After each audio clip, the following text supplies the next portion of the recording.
Thank you all very much again. As you can see, our unified command in preparation for this year's hurricane season.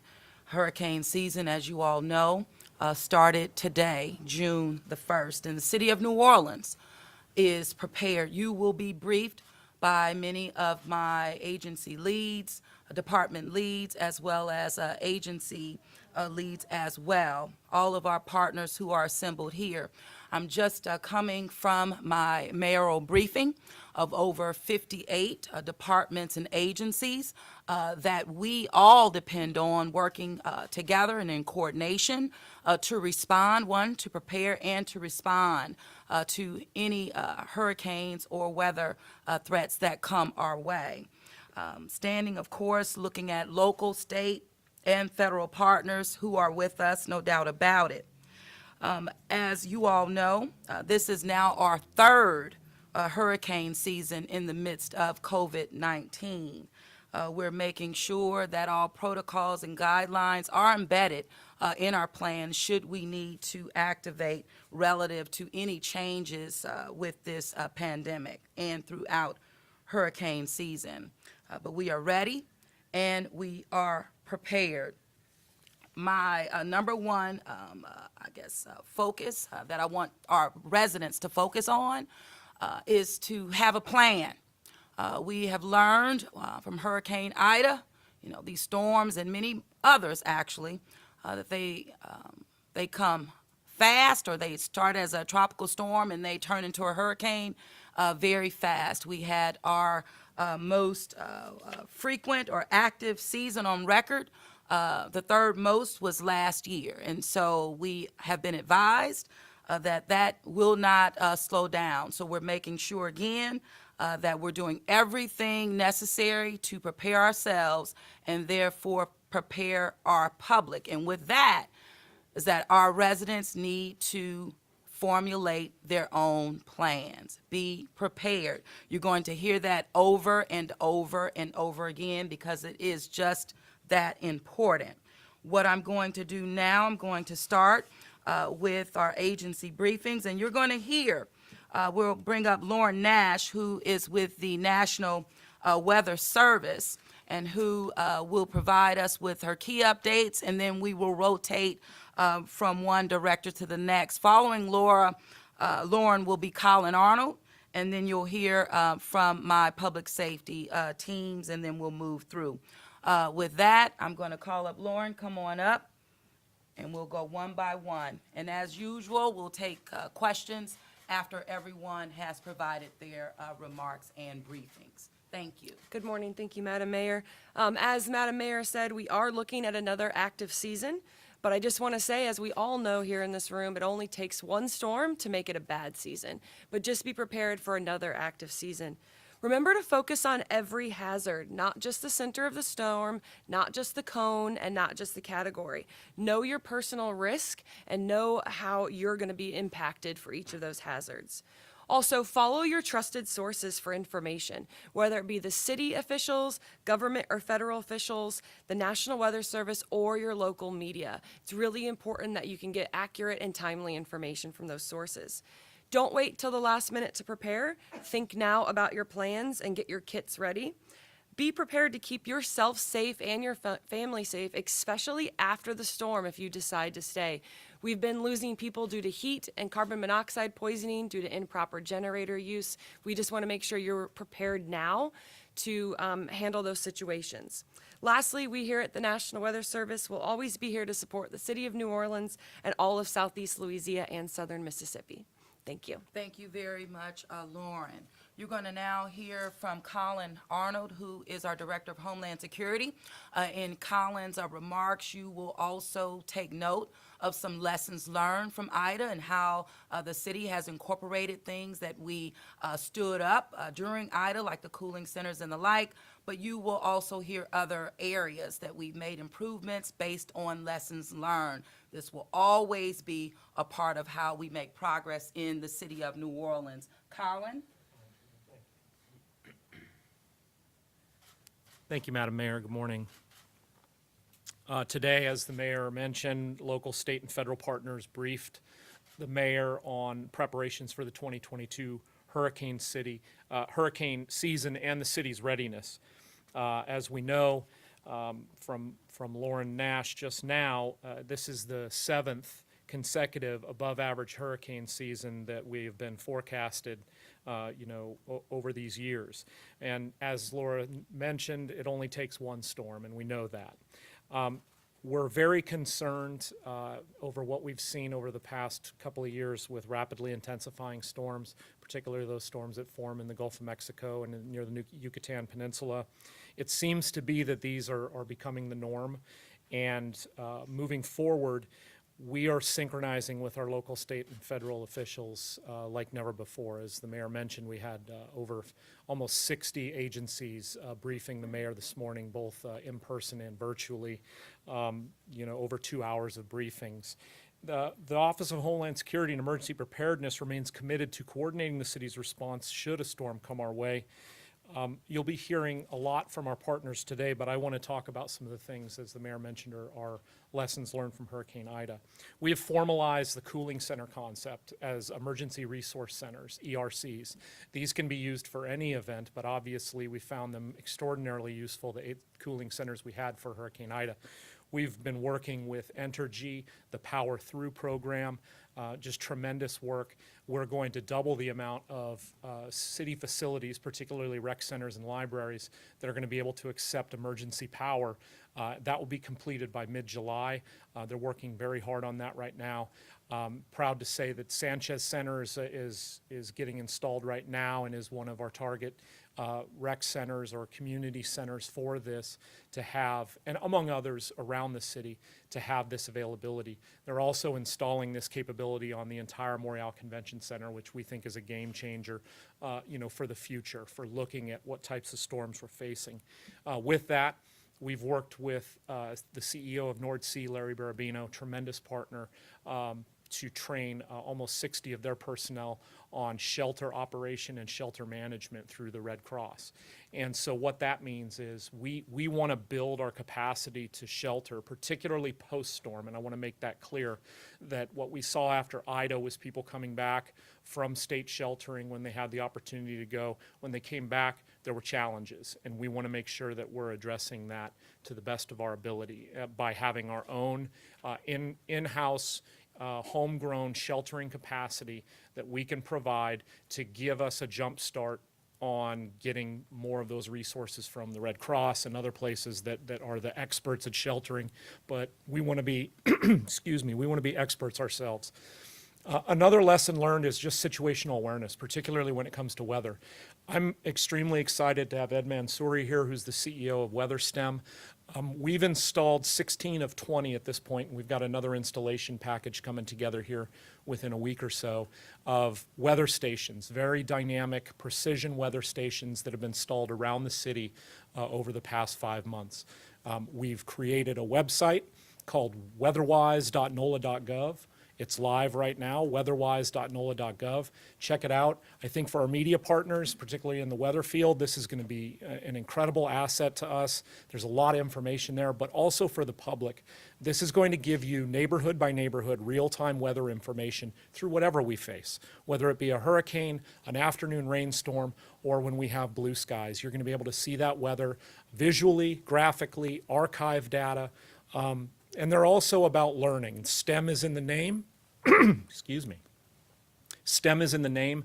There's a lot of lessons and webinars and different things on their website that you can link to through weatherwise.nola.gov that is going to show you this is all about education and awareness.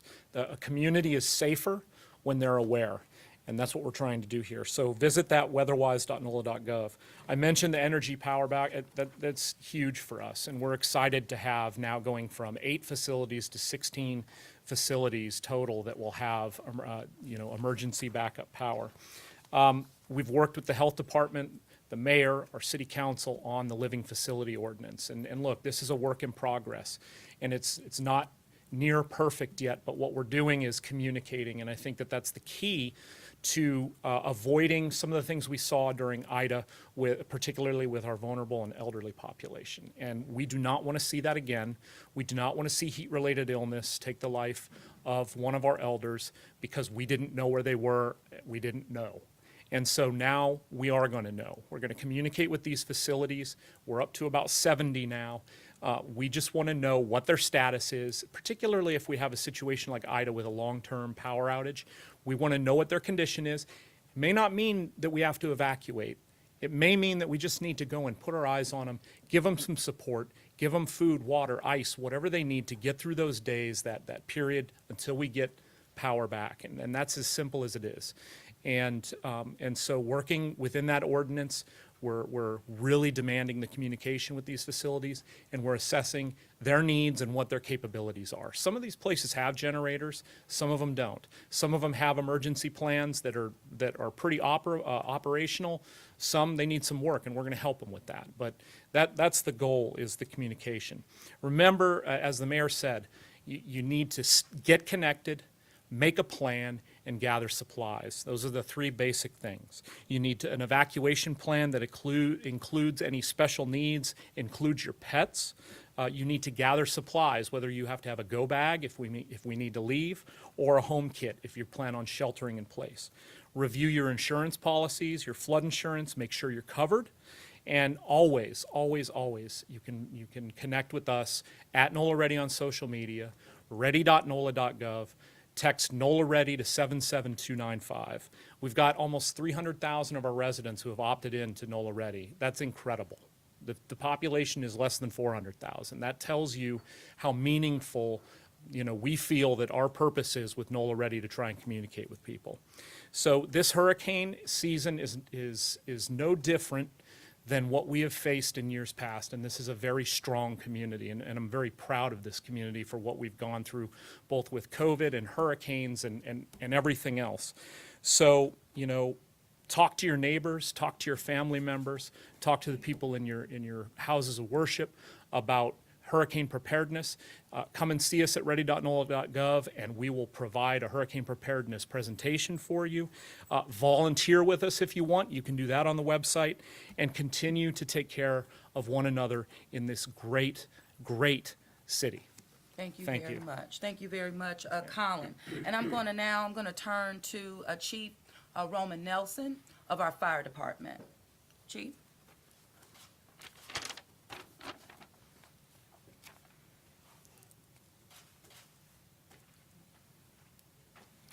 Thank you, man. Good morning, everyone. The fire department stands ready this hurricane season for whatever is needed. As normal, we are ready to assist with evacuations, water rescues, whatever else is needed.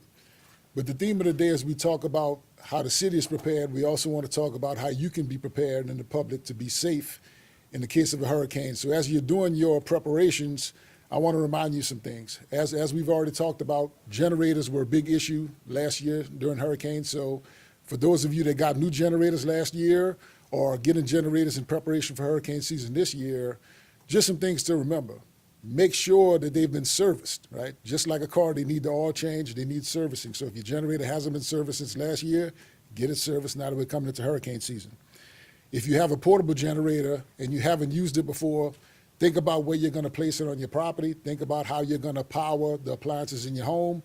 Make sure you have the proper extension cords or have a transfer switch installed so that you're not trying to backfeed power or patch it into the panel that causes problems for everyone and risks burning your house down and possibly killing our responders when they come out to repair those lines. So think about those things with your generators. Another thing is have a fire extinguisher ready. If you have a generator in your home, make sure you have a fire extinguisher on standby just in case something happens.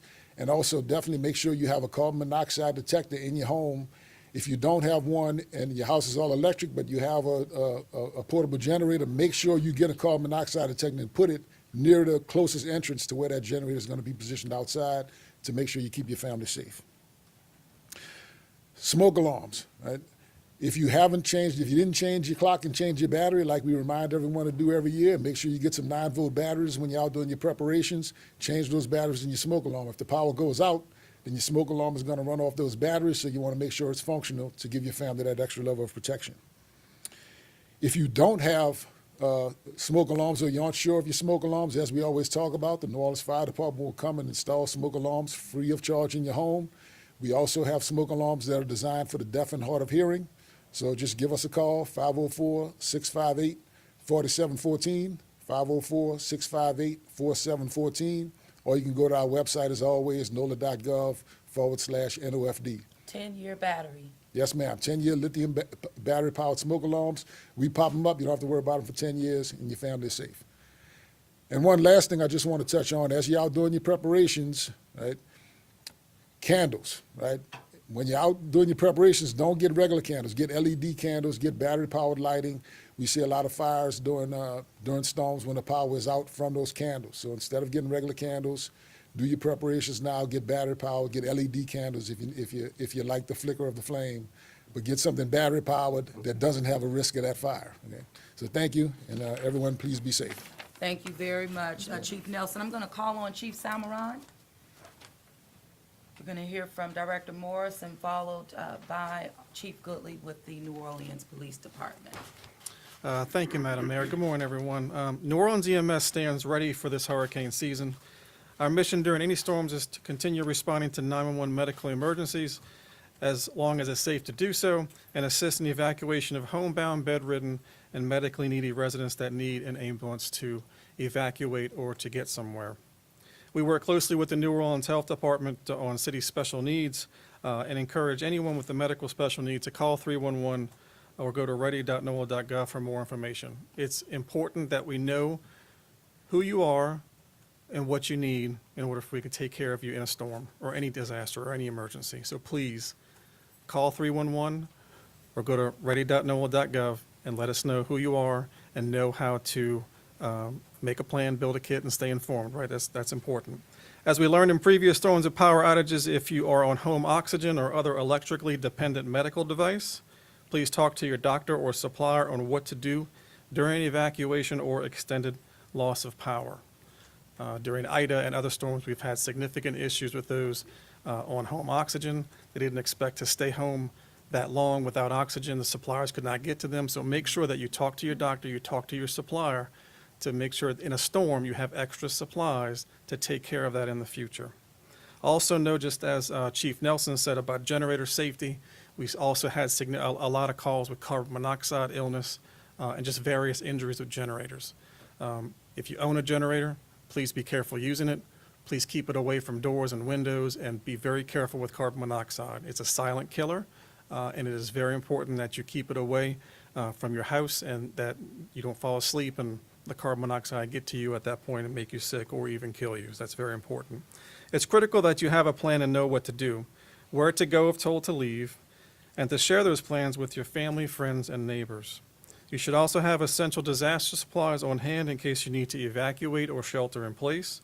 This is especially important for medicines, medical devices, or other life-sustaining medical supplies. Try to have a little bit of extra of everything. You don't have to buy a lot at one time, but just throughout the season, just make sure you have an extra couple of days or a couple of weeks of medicines, batteries for medical devices, just general batteries, general supplies. Make sure you have a little bit of extra of everything. Just build that stockpile in your house in case you need to shelter in place or evacuate. Very, very important. Please stay informed. When a storm threatens our area, you will obviously hear about it. So please listen and follow instructions, please. As mentioned already, please make sure you go to ready.nola.gov or call 311 if you need assistance or need more information. Thank you. Thank you very much, Chief Samaran. So, Chief Goodley, well, I'm going to have you, Tyrell, OPCD, Director Morris, and then we'll hear from Chief Goodley, New Orleans Police Department. Thank you, Mayor. Good afternoon, everybody. So the 911 system at OPCD stands ready. The team, the building, the infrastructure has done its normal preparations to prepare for hurricane season. I did want to provide a couple updates to some infrastructure improvements we've made since Ida of last year. We all know last year during Hurricane Ida, we did have a 911 failure in the southern part of the state. It wasn't just Orleans Parish. But we've spoken with our partners at AT&T, and they've made some significant improvements to the infrastructure to ensure that it is resilient and redundant. As we all know, the infrastructure of 911 in Louisiana is over 50 years old. So I'm proud to announce that on June 24th, we will cut over to our new IP-based call routing system. It's an ESINet, ESINet, stands for Emergency Services Internet Network. What that does is it punts our infrastructure into a cloud-based IP system that allows us to be more resilient, have more backup capability, and be more reliant in times of emergency. So as long as the cellular network as a whole remains intact, 911 should remain intact as well. Also, we know about 2 weeks ago we did experience about a 15-minute 911 failure in Orleans Parish because some equipment had malfunctioned. On June 24th as well, we will be upgrading and cutting over to our new call handling system inside of OPCD. That system is called Apex and is powered by a company called Carbine. It will revolutionize the 911 experience. It will bring us more multimedia, video, picture, speech to text. It also will allow us to really get location accuracy down to a 3 to 5 meter radius, which is going to change the game for us in getting people the help and meeting them where they are. Additionally, OPCD is working with the health department to transition everyone that was on the special needs registry to our new citywide platform called Smart 911. So we recommended all residents, no matter if you have a special need or not, to register for Smart 911. You can do that at NOLA.gov/Smart911. Create a household profile. What that does, it provides emergency managers in the health department critical information during an emergency so we can target our response and messaging to individuals that have vulnerabilities. But on your normal 911 call, if you have a Smart 911 profile, when you call 911, that information is provided to the EMS providers in the fire department as they are en route to your emergency. So just on a clear sky day, we can share information better than we ever have before. So NOLA.gov/Smart911. If you were on the special needs registry last year, expect a phone call from someone either at 311, Resilience Force, or the health department to ensure that we have your latest information. But again, the message today is to register for Smart 911 at NOLA.gov/Smart911.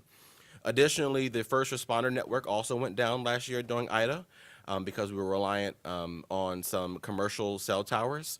Through our partnership and closely working with our partners and city government officials, OPCD now owns our own mobile cell tower, so we can deploy it into the city should we need to, whenever we have a need. We're no longer reliant on another vendor or another third party to deploy those resources. We required them, they've been tested, and they're ready to go. And so our public safety officials will be able to communicate in real time as if they do every day, but particularly in times of disaster. And finally, to echo everyone's message, there's a sense of personal responsibility here to prepare for emergencies. Heed the mayor's warnings and orders when they're issued. And finally, 911 is for life-threatening emergencies. That's it. Thank you very much. Thank you very much. Chief Goodley?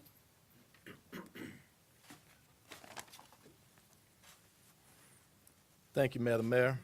As you have heard from Mayor Cantrell and the public safety team thus far, we have a very good plan in place to help keep our city and its residents stay safe if a storm approaches. Our officers have their plans in place. Now, we really need you to put the final details in order and have your plan ready should an evacuation or an emergency situation becomes necessary. As we have mentioned before, this should include considerations for joining resources with your extended family, neighbors, and friends to share responsibility for making sure everyone is safe. Make sure you filled out any prescriptions that you have and have an ample supply of medications that you will need to last for an extended period of time if you're away from home. Make sure you have important documents secured in the event that you have to make a quick evacuation. More importantly, we need you to be ready to leave if an evacuation is ordered. It is important to remember, in the event of a major storm, there may be a point where it becomes too dangerous, even for first responders, to answer calls for service for a short duration of time. In the event an evacuation is ordered, our officers will be working to make sure our citizens leave the area in a safe and orderly manner. We will also be out working with our partners with the Louisiana State Police and the National Guard in the event our evacuation becomes necessary. We will also be on active patrol and vigilant In our efforts, will our anti-looting plans remain active? Neighborhood and business patrols will remain in place. Additional personnel will be added for patrols in the event of a likely power outage as well. Our boats and generators have been tested and are ready, and barricades have been strategically placed should we need to close any underpasses for rising water needs. Now, I know we say this every year, and you've heard it already before, but we need you to be prepared, and now is the time to finish those preparations. Thank you. Thank you very much, Chief Goodley. I'm going to ask Dr. Avegno. Dr. Avegno, and followed by Dr. Avegno, we're going to hear from Joe Threat. We're going to hear from Ghassan Corbin. We're moving through. We're moving through. It's important. Thank you, Dr. Avegno. Thank you, Madam Mayor. Thanks, everyone. As you've heard, the Health Department has been very active over the off-season, preparing with all of our partners to make improvements and to continue to promote the health and safety of our residents, particularly our most vulnerable residents in disasters. Once again, our primary focus during any disaster will be to coordinate any medical interventions, medical special needs, oxygen exchanges, medical supply distributions, helping with the charging stations, et cetera. So we'll continue to do that. As Director Morris mentioned, we're very excited about the transition from the Special Needs Registry to Smart 911. This provides a lot of additional enhanced functionality and really integration into the 911 311 system that was lacking, and the ability to target responses and to really understand who is being affected and what they need. So again, if you have not made your Smart 911 profile, I made mine for my family yesterday. You can do it online, or you can call 311 if you don't have the capacity. If you are a family member of someone who is vulnerable, who may need help doing it themselves, please work with them, do it for them. Even if you are listening from out of state, you can make that profile for your family member if you feel like they might have challenges. We continue to work with our senior living facilities, now governed by the ordinance that, again, as Director Arnold said, is going to strengthen our understanding of the conditions on the ground for those who are more likely to have significant problems with either heat or weather-related disasters and that post-disaster. So we appreciate that as well. When you're making your preparations and you're making your plans, as everyone has mentioned, factor a few things in. Factor your pets into those plans, right? We know that for many folks, pets are family, and they don't want to leave or evacuate without them. So please have a plan, have a place to put your pet or a crate, whatever you need. Factor that in. Keep a supply of your medications as well as all of your chronic medical conditions, your physicians. And again, the more extra meds you have, the better if we have a prolonged outage. And please stay COVID ready. We are currently in a high level of transmission. We don't know what the summer and early fall is going to look like, but we should presume that we will continue to face the threat of COVID outbreaks. So that means keep a supply of masks, keep a supply of home tests in your go bag, make sure you are vaccinated and boosted to the full extent that you can, and that you're taking care of your vulnerable family members. Thank you. Thank you very much, Dr. Avegno. And I'm going to bring up now Joe Threat, Deputy CEO of Infrastructure. We're going to get into the infrastructure arm of preparation. Oh, thank you, Madam Mayor. I'll be brief. I represent the infrastructure group. My staff is stood up and ready. We just had a meeting yesterday. Make sure all my essential personnel are ready to go. We're talking about sanitation, DPW property management, and all the other operational and logistics support that we need in the city. We're working on our emergency contracts, Madam Mayor, to get those in place to support. We just awarded new sanitation contracts, looking at hotel lodging for essential personnel to stay back. One thing to remember is we had 200 damaged facilities during Hurricane Ida, so we're still in recovery from the last hurricane, and Zeta, and Beta, and Laura. So we're still working these disasters. We're prepared to support the residents. I need all the residents. I know the streets are open right now in full construction. We got 57 full reconstruction projects going. The residents are frustrated. They send me their emails, send some more. I've been with my staff going out to these sites to see how we can close them up, talking to industry, how we can clean these sites up, and continue to prepare and deliver services to the city. That's all I have. Thank you, Joe. Thank you very much. Director Corbin, Gassan Corbin, Sewerage and Water Board. Thank you, Mayor. Good afternoon, everyone. The Sewage and Water Board team started preparing for this year's season as soon as last year's season ended. We looked back at our experience with Ida. We took all our lessons learned, applied them forward to this year's preparedness plan. And we've ran or conducted a lot of preparation and hurricane preparedness tabletops, and we are feeling very confident, more confident than even last year of how we are going to perform moving forward this year. We have ongoing cleanup of our canals, upper canals. We're removing all large debris. We are clearing vegetation, and we are also cutting grass, and will continue to do so as the weather permit throughout the season. We coordinate our efforts with the levee district, with SLEPA East, relative to if and when they close the outfall canal pumping stations. They have 3 of them, and then if they do close the gates, we have to be in sync relative to their pumping operation as well as ours to maintain an acceptable level for the water in the canal. So that's very critical, and it's been a very collaborative and successful relationship with the levee district. We've also reciprocated participation with Entergy.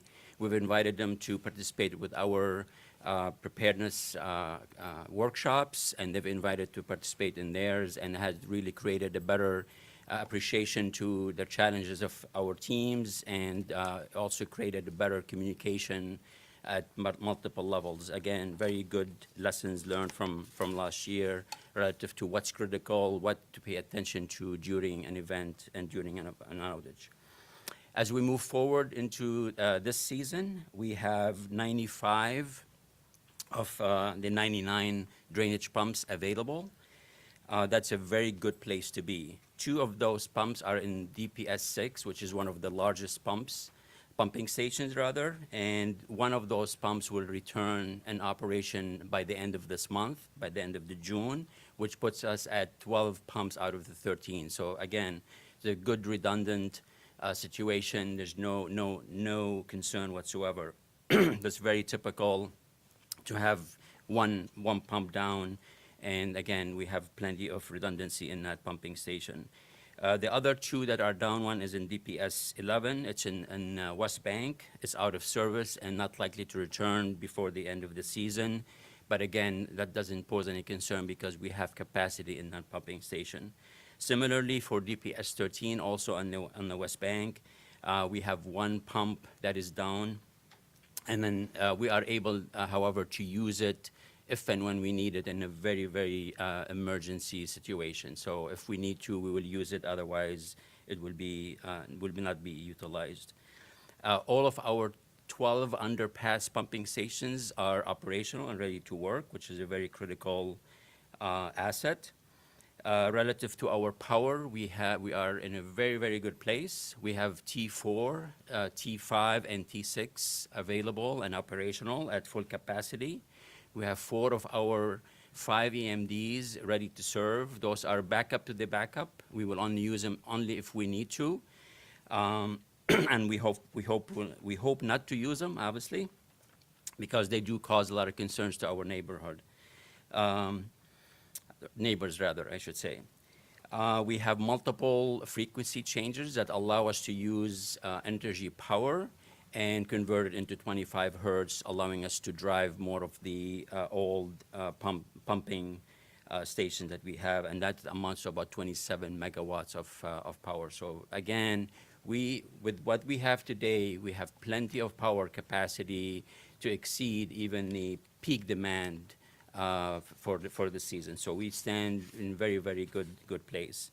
Quickly, relative to drinking water, we have ample capacity to produce drinking water. We have 6 of our 8 pumps that pump drinking water into the distribution system.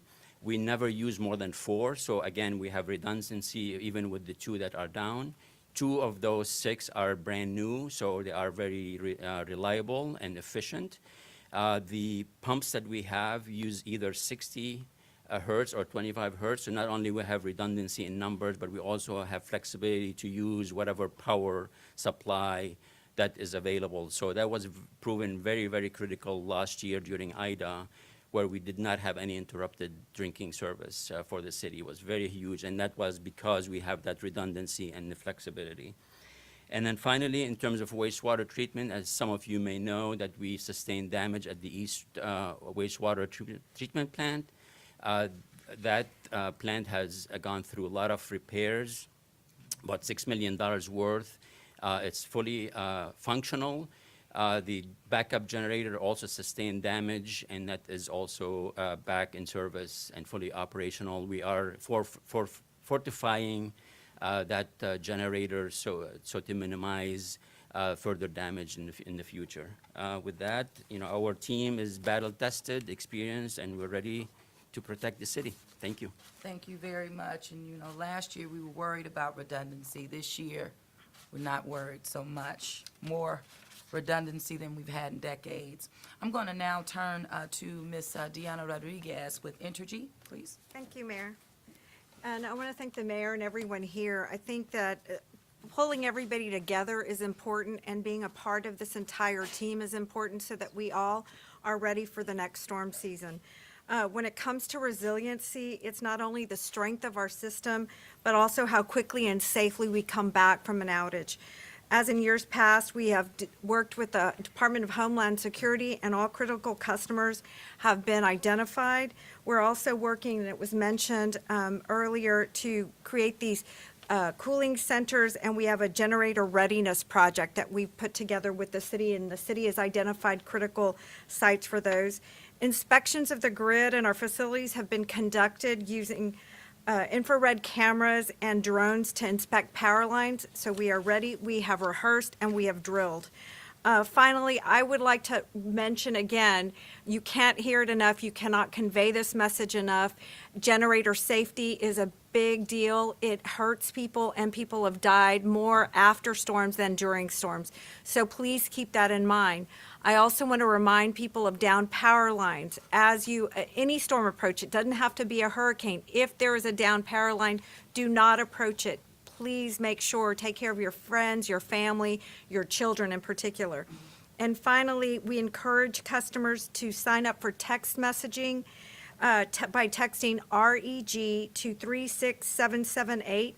All you have to do is enter your zip code and have your account number handy. It allows us to notify you if your power is back on, if you have evacuated, or if you need to know in between now and then if there's a storm and something is gone on. We encourage all customers to stay away from down power lines and to call 1-800-ENTERGY with any concerns that they may have. Thank you, Mayor, for having us here. No, thank you very much. And I'm going to ask Alex Wiggins, RTA, to come forth. We're going to hear from Kelly. We'll hear from flood protection following, and then Colonel Davis. Great, thank you, Mayor, and good morning. The RTA stands ready to assist the residents of New Orleans in the event the mayor does call for an evacuation associated with a hurricane. What's critical for our residents who need transportation assistance is to get to one of the 17 evacuation centers that have been identified throughout the entire city to prepare for transport to the Smoothie King Center. We can transport you, small bags, and most importantly, pets are members of our family. So make sure if you have pets that they're contained, that they're under control, and we'll be able to get you safely to the Smoothie King Center. In addition to serving the identified evacuation spots, we also this year are planning to provide service on all of the city's major arterials to complement the evacuation spots. So if you can't get to one of our buses will be able to pick you up along the way as long as you identify yourself. We won't have to go to a designated stop. If we see you and you need assistance, we'll make sure that we pick you up. So it's just critical that you're prepared and you have all the supplies that you need, and the RTA stands ready to assist. Thank you very much. Thank you very much. And Flood Protection Authority East, turned over the Hazard system. that didn't fail us at all. That's right. Yeah, thank you so much. Thank you so much. Kelly Chandler, Regional Director of Southeast Flood Protection Authority East. As Mayor Cantrell said, we operate and maintain 192 miles of levees and flood walls and floodgates on the east bank of the Mississippi River in Orleans, Jefferson, and St. Bernard Parish. Recently, just last week, we had the Corps of Engineers turn over the final section of the HISDR system to us. And given the number of storms we've had, the intensity of the storms, we recognize the responsibility we have to operate and maintain that system. And we want taxpayers to know that we don't stop. We never stop maintaining that system. We always have Katrina in the back of our mind yesterday. We are confident the system will perform as designed, and it showed itself during Hurricane Ida, and it paid back billions of saved damages and infrastructure and lives that could potentially be lost. As we prepare for hurricane season, we coordinate with the mayor's administration and her team, Colin, Arnold. They're a great partner with the Corps of Engineers, with CPRA, with all the parishes, with Sewage and Water Board, and I just really want to thank them for their coordination and their partnership.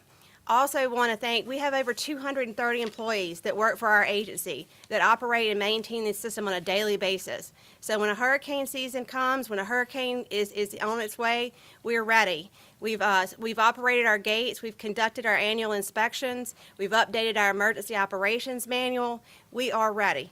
I do want to report that we do have one pump station down at our London Avenue outfall canal. As Gaston has mentioned, that pump station only operates during a hurricane, and we coordinate with Sewage and Water Board to match their pumping. That pump is redundant. We do not have any concerns about being able to match their pumping capacity. During a storm, we'll be in constant communication with them as we pump together and match our levels. And we will also be actively managing the water levels in the canal within the Corps of Engineers specifications. And so we feel confident that the system will perform as designed. I do want to remind everybody, it is called the Hurricane and Storm and Damage Risk Reduction System. It is called that for a reason. You cannot eliminate 100% of the risk. So as everybody up here has mentioned, it's important that you do your part. Have a plan, have supplies, know you're going to evacuate, have adequate insurance, and listen to local and state officials. Thank you so much. Thank you very much. Appreciate that. Lieutenant Colonel Cox, Corps of Engineers. Thank you, Mayor Cantrell, for the opportunity to join you and the regional emergency response teams today. We each have our own roles and responsibilities during a hurricane or weather response. However, one of the key lessons learned over the years is that advanced cooperation, coordination, and communication among the response teams is just as important as levees, flood walls, and pump stations. The Flood Protection Authorities East and West have undertaken an aggressive maintenance program so that we can be confident that the system will defend against the 100-year level storm surge, which is a surge that has a 1% chance of occurring in any given year. The Corps continued to work to make the system more and more resilient to overtopping through our armoring program. We know that we can have a hurricane that's large enough to overtop the system. Each section of the levee system has been armored so that it can withstand overtopping without breaching or eroding. Just as we have focused on delivering a system to keep surge out of the city, we also work daily on delivering the SELA program, which is designed to reduce flood risks associated with a 10-year rain event, which is roughly 9 inches of rain over a 24-hour period. These projects are designed to reduce the risk of flooding to residents' homes by providing more storage capacity in the drainage canals or underground culverts. We completed the uptown portions of the program and continue to work with Florida Avenue on the east bank and Charles de Gaulle on the west bank. Each day we work results in a little more storage being delivered. It's important to remember that we can't eliminate the risks associated with a hurricane. Just as it is important for us as emergency responders to reduce the residual risk, residents have a role too. It's never too early to start planning for hurricane season. Develop and rehearse your plan before the storm is in the Gulf. Whenever the storm approaches, stay alert to the information provided and listen to your local officials. If they call for an evacuation, please adhere to the guidance and leave. The safety of you and your families are not worth the risk. Again, I would like to thank you, Mayor, her team, and all the emergency response teams for the work done throughout the year. As a team of teams, we prepare year-round, so I'm confident we are ready for response today.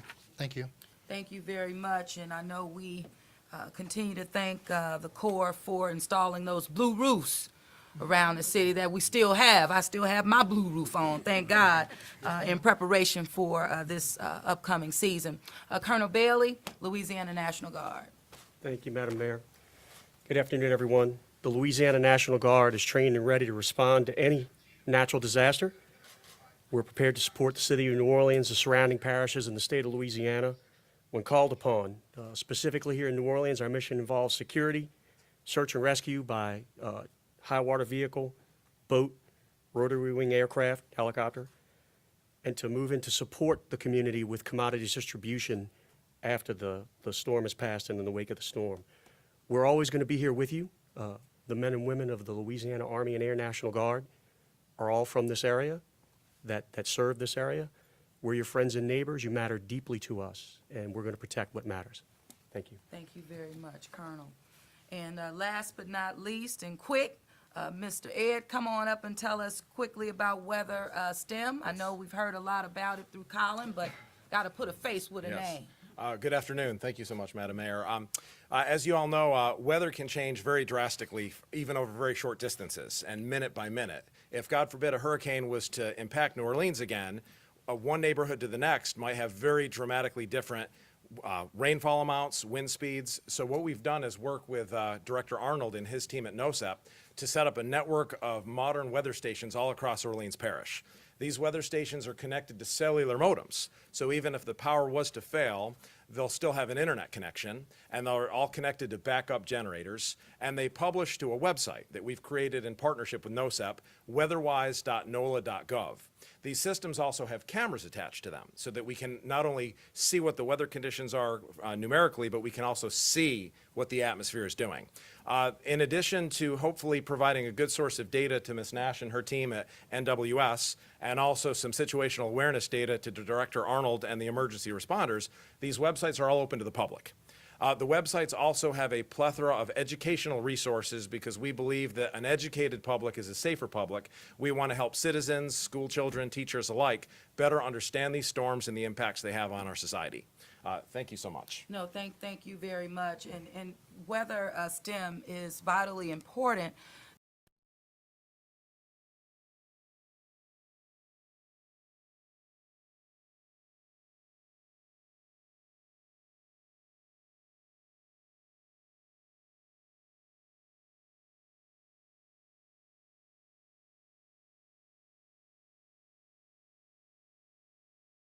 Everyone needs to have a plan. Personal responsibility is number one. In addition to that, you know, we saw even after Ida just how neighbors help neighbors in regards to responding to the impacts of Ida. You can do your outreach with your community and with your neighbors now. You don't have to wait until after an event occurs. This is lessons learned. Do it now. Know who your neighbors are, get their contact information, the most vulnerable, those with pets. But this is a great opportunity right now to have a better understanding of your community and the people who truly are your first responders. The folks in your neighborhood, neighbors, are your first responders. So with that, we'll go, I'm gonna turn it over to you, Melissa. We'll go through Q&A. We don't want to pass out up here. You know, we didn't just start this at right before noon. We've been at it for a long time, but we do respect you, we appreciate you, and value the tool that you provide us with, and that is educating the public. Melissa. Thank you, Madam Mayor. Okay, I'm going to start with my left, and just because Madam Mayor Cottrell and the entire public safety team has given us valuable information that can save lives, I'm going to ask this first round and possibly second round, please stick to on topic, and if time permits, we'll see. Questions? Not you, Sharima. Any questions? Committee? Questions? Matt? Yeah, this is for Chris Goodley and Bill Salmeron. You're both shorthanded in your departments. How does that affect your ability to respond to a major hurricane? Well, those impacts, one, are not new and didn't just begin as it relates to impacting us during hurricane season 2022.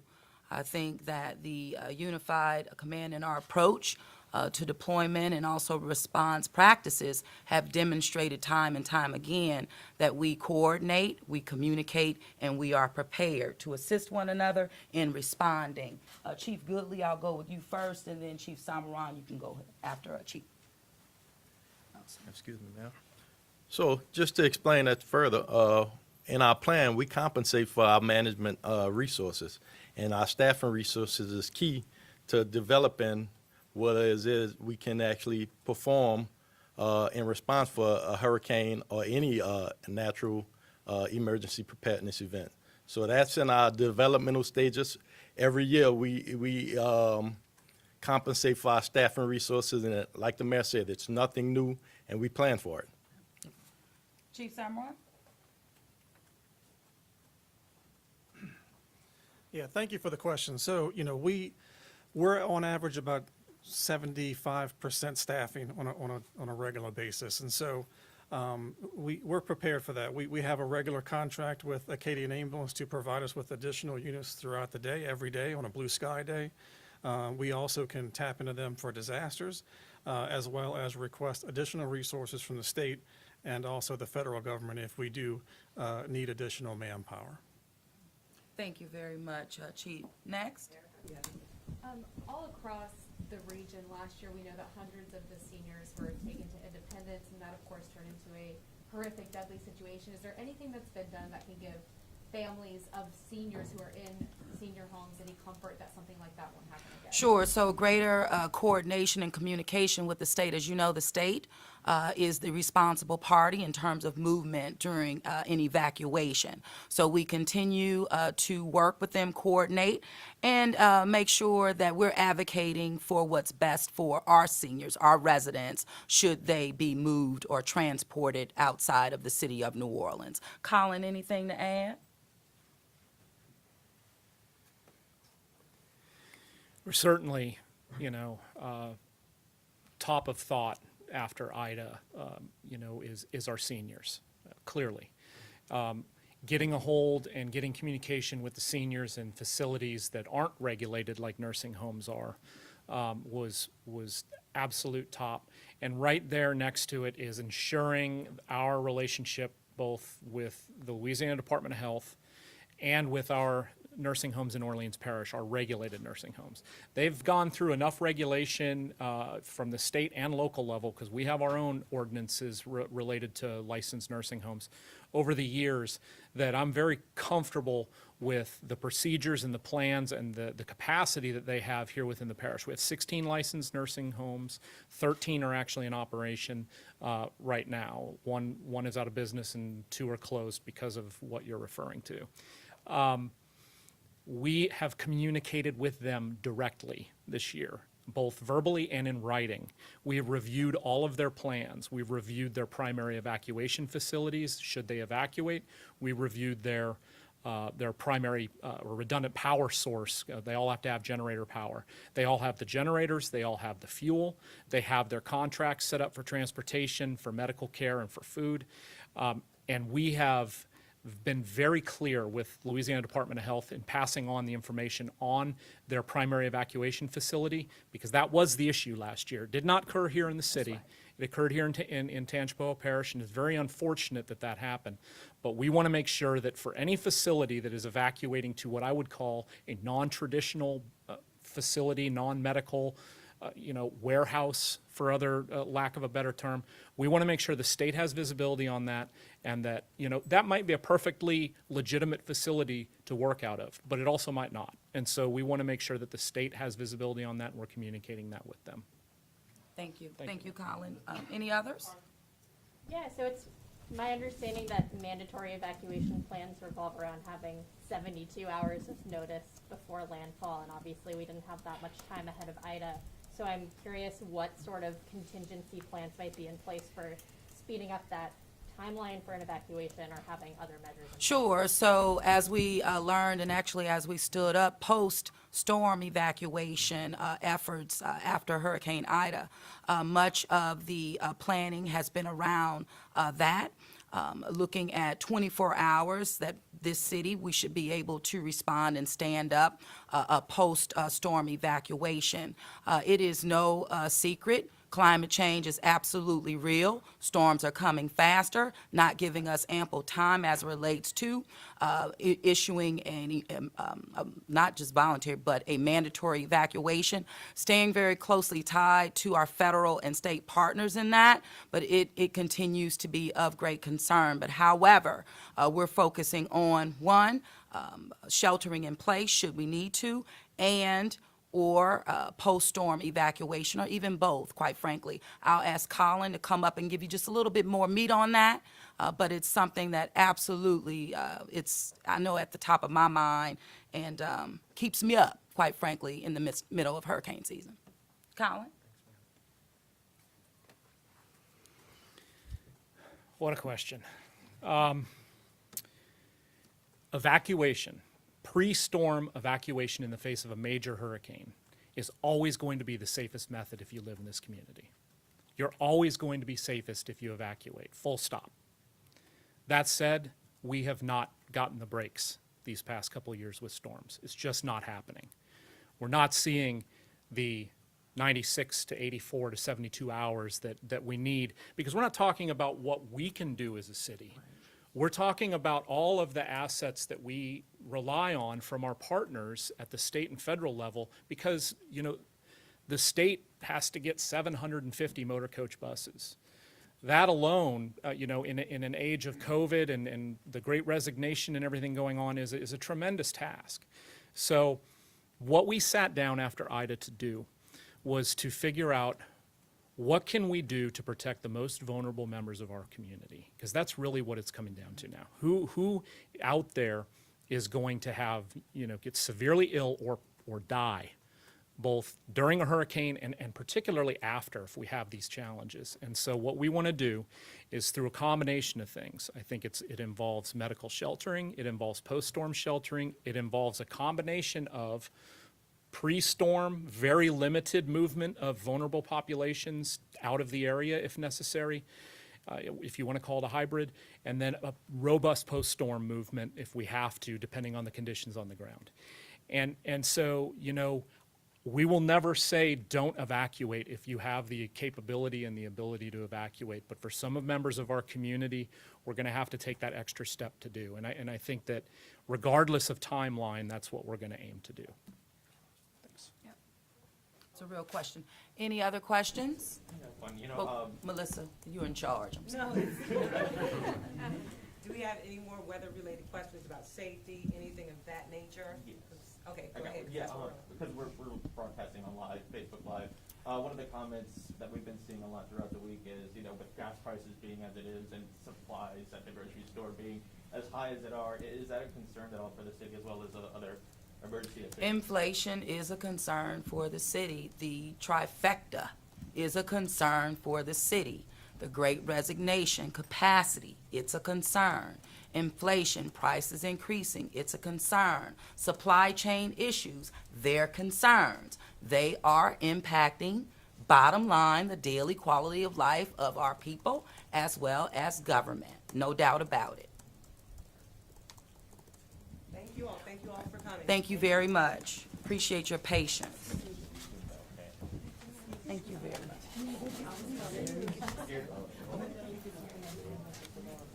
Hey man, without passing out. Right. Yeah, well, I have to do my feet like, you still up? Lord have mercy.